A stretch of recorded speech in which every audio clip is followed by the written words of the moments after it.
إن الله وملائكته يصلون على النبي يا أيها الذين آمنوا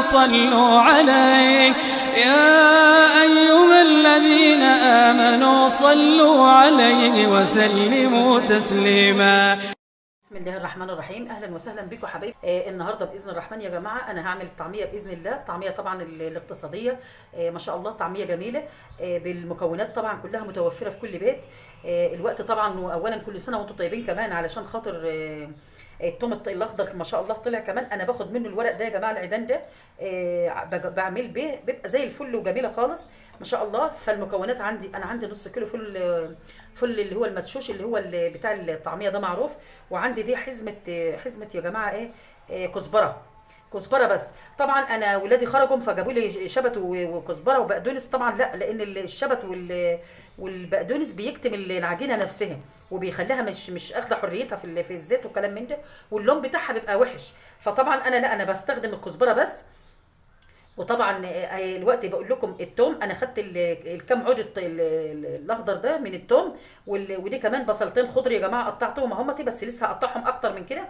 وكام راس، يعني كام فص توم اهمتي، ممكن نص راس في التوم كده، وبصله صغيره كده اهي. دي بقتها دي بصله اهيتي، لان طبعا انا متكله على ان في بصل اخضر هنا كمان اهو، فمش هعملها كلها بصل. هي دي المكونات باذن الرحمن اللي انا هضربها في الخلاط. طبعا انا الكبه عندي بايظه بصراحه، فانا هضربها باذن الرحمن في الدرق بتاع الخلاط نفسه اهو، ودول شويه ميه برده هزود بيها باذن الرحمن يا رب. وهبدا باذن الرحمن هضرب معاكم اهو لغايه ما اخلص ان شاء رب العالمين، وهوريكم باذن الله انا هعملها ازاي. انا خدت بقى العيدان اللي هي بتاعت التوم يا جماعه اهي، الخضره دي ما شاء الله اهي، والبصل الاخضر برده هقطعه زي ما انتم شايفين ما شاء الله اهو. طبعا تقطيع عشوائي خالص، لان هينضرب كله في الخلاط دلوقتي اهو زي ما انتم شايفين، اي تقطيعه اهي.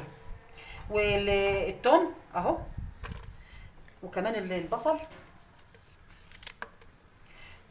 والخضره كمان ما شاء الله اهي. هحط شويه بشويه كده صغيرين، وهحط عليها شويه ميه يا جماعه اهو. بسم الله الرحمن الرحيم. ما تقلقوش من الميه ولا حاجه، ما تقلقوش خالص. وهبدا اضرب بقى ان شاء رب العالمين اهو كده يا جماعه. انا عملت طبعا ما زنقتش على الخلاط، لان انا بعمل في الدرق الخلاط اللي هو بتاع الطماطم والعصير طبعا، فانا ما زنقتش. انا قسمتهم على مرتين، ادى الجزء الاولاني اهو، وحطيت طبعا شويه ميه فيهم، ادى الجزء الاولاني، والجزء الثاني بقى قلت هنزله قدامكم باذن الرحمن من الخلاط اهو ما شاء الله اهو زي ما انتم شايفين. شوفوا اهو ما شاء الله زي الفل اهو، نازله جميله وزي الفل خالص اهيتي زي الفل باذن الرحمن. انا طبعا هعينها بقى خلاص باذن الرحمن يا رب في الفريزر في اكياس، لغايه ما باذن الرحمن نعوز منها ان شاء رب العالمين. كل يوم طبعا بنعمل كده يا حبايب قلبي خلاص. بس طبعا ما ننساش باذن الرحمن عشان البصل ما يعملش فيها ريحه البصل او يبقى صن كده وكلام من ده. انا هحط باذن الرحمن عليها الملح والفلفل والباقي حتى باذن الرحمن هبقى احطه وانا بقلي. انما الوقت باذن الرحمن هحط، اهم حاجه ان انا لازم احط الملح فيه الوقت علشان البصل، عشان طبعا الحاجه دي واخده بصل وتوم وكلام من ده.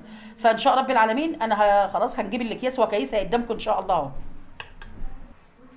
كده زي ما انتم شايفين. انا خلاص هحط الملح والفلفل خلاص اهو يا جماعه، عشان طبعا انا قايله لكم ان فيها بصل وتوم وكده، ما يبقاش ريحته مش كويسه او يعمل الريحه اللي هي بتاعت صنه الفراخ البصل يا جماعه. وهدوبه خلاص اهو، وان شاء رب العالمين هحطه في اكياس وهعينه في الفريزر. واما اجي اطلع باذن الله يا رب هبقى طبعا اتبل بقى كل كيس باذن الرحمن. هحط له الكزبره الناشفه، واحط له السمسم، واحط له طبعا اي حاجه انا عايزاها بقى تانية بقى، يعني كمون والحاجات دي طبعا. بس انا مش راضيه ان انا احط الحاجات دي عليها يا جماعه، وعينه في الفريزر علشان ما تديش طعم المراره. انا بدي الملح والفلفل بس كده عشان يظبط يظبط البصل والثوم. انما الكزبره باذن الرحمن والسمسم، وطبعا وقت القليه الكزبره والسمسم والكمون والحاجات ديتي ساعتها باذن الرحمن يا رب اهو هعمله بقى ان شاء الله في الاكياس واوريه لكم باذن الرحمن يا رب كده يا حبايب قلبي. انا خلاص خلصت الطعميه كلها، حطيتها في الاكياس، وزي ما انتم شايفين الميه اللي انا حطيتها طبعا في الخلاط اهيتي، ما تقلقوش منها خالص. انا رفعت كده الصينيه ديتي وانا بعمل الاكياس، فطبعا الميه خلاص اتحطت هنا اهيت الحمد لله. وعملت طبعا ما شاء الله كام كيس يا جماعه اهو، بسم الله ما شاء الله. انا عامله طبعا كل واحد يعمل على قده. انا عامله كام كيس ما شاء الله، 1 2 3 4 5 6 7 اكياس اهم يا جماعه. ان شاء رب العالمين باذن الرحمن. برضو لما اجي اعمل الفطار باذن الرحمن او اجي اقلي الطعميه معاكم هعملها معاكم باذن الرحمن. بس طبعا لازم اخرج الاول الهواء ده يا جماعه اهو من الكيس والفه باذن الرحمن واعينه في الفريزر كده ان شاء الله رب العالمين يا رب. يا رب باذن الرحمن الفيديو بتاعنا النهارده يعجبكم، ولو عجبكم الفيديو ما تنسوناش في لايك وشير وسبسكرايب وتفعيل الجرس عشان يوصل لكم كل جديد. والسلام عليكم ورحمه الله وبركاته.